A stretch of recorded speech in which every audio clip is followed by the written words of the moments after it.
I mean, for me, it's been a while since I've done a massy commercial film. I finally thought it was time.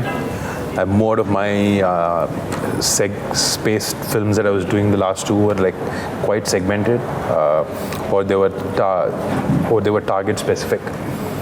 This is something that's going to appeal to all sections of audience, and more than that, I really love. See, other than just picking any other mass film, I really love the characterization behind it. So certain films which are truly based on characterizations, and this is one of them where it is not just about the story; it's majorly because of the characterization. And doing a periodic film back in the 60s, 70s, bringing that on screen and playing something which has a wide span from 20 to 50 years, it's a challenge for me as an actor. So I think I was really kicked about it, and I was very confident that I can, pull this off. And I thought it's time I do something like this and, show the other side of me as an actor to the audience. I think when the director approached me for the role, I'd met him long time back when I was doing my first film in Telugu, and that time I had auditioned for his second film at the time. So couldn't work that out at that time, but luckily I got a chance to work with him again. And when he narrated the story, he approached me with the fact saying that, I think I have a character and I think you'll suit in it. And I was more than happy to be able to become a part of it, because firstly, it's a period drama film. I've not done that so far, which is based in 60s and 70s. And the whole idea of a period drama film just excites you. And as an actor, you want to keep doing different roles, different characters, different timelines. So when this came to me, it was a great opportunity for me to be able to, try something like this. So I was more than happy to be a part of this. The set is so chill, the vibe is so chill, and I think it's so amazing to be able to, see such amazing people. He's somebody who's very, very, very grounded as a person, and working with him has been a great experience. And I have to say this why, because as an actor, he has so much of knowledge about, the character that he's doing, the homework that he does, and he takes his job very seriously, which is so amazing. And I've seen a lot of people who come because of the background that they come from. A lot of things, people think that it's easy, but I've seen this guy work on set. Not even a single day I would say that he's just sitting there and just like getting the day pass by. It's not even, I've never seen him do that.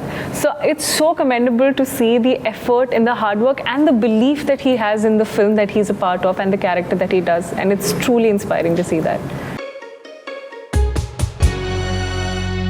We really used technology. We used AI. My director had a really good artist also, visual artist. And, with the help of them, he actually got me 4 sketches early before we wanted to lock a look for the film. So he's gotten me 4 different looks of how he wanted me to look at each timeline. So we worked around that. We took that as a base for each time zone, and we worked around it. I couldn't obviously recreate it as it is. So we had the help of a really good costume department, hairstylist, makeup artist. We did a little bit of prosthetic for the older look where we had to get some wrinkles on and all of that also. I think it was a combined effort of the director. I should say I give major credit to him, because he had a very clear vision in his head about how he wanted this Vasu to look, that were different stages of his life. There was definitely a little bit of my suggestions also about how I wanted the hair to look and all of that. About I know what looks good on me and not. So we worked around that and finally landed upon these looks. I mean, we kind of show from what kind of economical backdrop he started off. He starts off at this very young age where he fights for a small plate of food, which is always pulled away from him. He starts off from that stage. So there's a lot of hunger within him, and a lot of anger against society about the inequality which was there. I think he starts off at that stage. So he's very ruthless, and he's very self-centered, and he grows up with a belief that you have to look after yourself. There's no one else who's going to come. There's no God. God's not going to come and take care of your needs. You know, you have to be your master of your life. You have to take control over your life. And I think that is the belief system with which Vasu lives by. And we show that, and even that grows with age. In the early stages of his life, when he's playing the 20s, there's a lot of hunger in him, and he's very quick on his toes and with his brain. And with age, when he starts to settle down, he's more confident about what he can do and what he's good at. And he doesn't let anyone distract him from the goal that he wants to achieve, that is to make as much as money as possible. And he's a greedy guy. But if you look at the story from his personal standpoint, I'm sure he also came from a very low economic backdrop. I think that fire, he wouldn't have landed on this Matka game if not for that. I'm sure he had that hunger for money, that hunger to do something with his life. We didn't exactly take all the traits of Mr. Ratan Khatri. We took certain instances, certain situations of how he grew the organization, or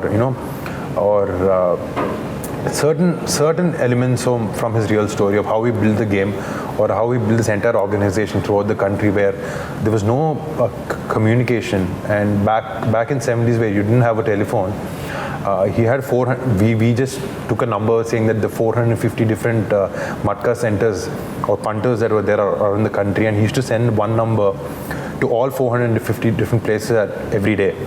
So this was something that is quite surprising. So I thought, he used all these little bit elements in the film.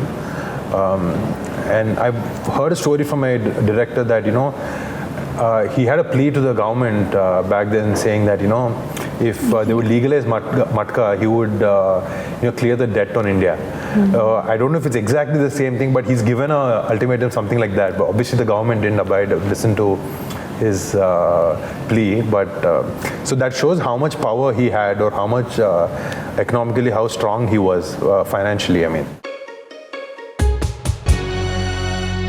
I'm learning things the hard way. I mean, I haven't had recent successes. In the last 2-3 films, haven't done quite well. But at the early stages of my career, I've had some fantastic blockbuster hits.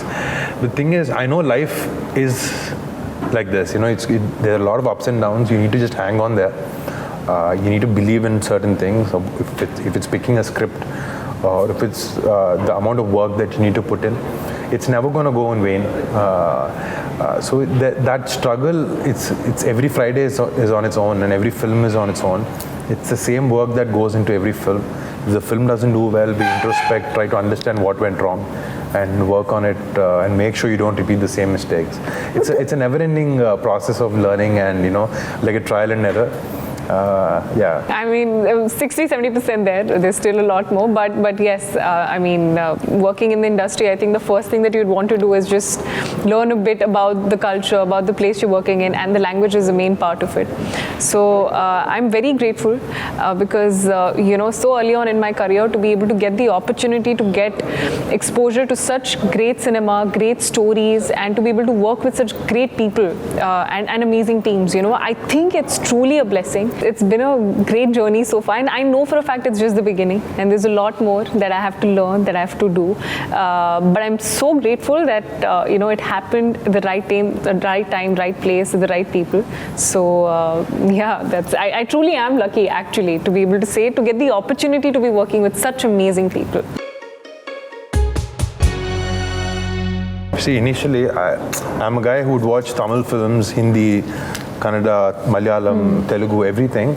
I always thought we were divided by language. That is why certain films are not reaching the right set of audience. But I think today, thanks to dubbing and thanks to people, the gates being open to other languages, and distributors being keen to buy Hindi films in Telugu, Telugu films in Hindi, I think it's a very, very welcoming change. I think the lines are going to get blurred even more as the time goes. I think it's wonderful, because as a country, we make such beautiful cinema, beautiful movies, and I think once the lines of language and states and borders are blurred, I think we can emerge as one of the best film industry in the world.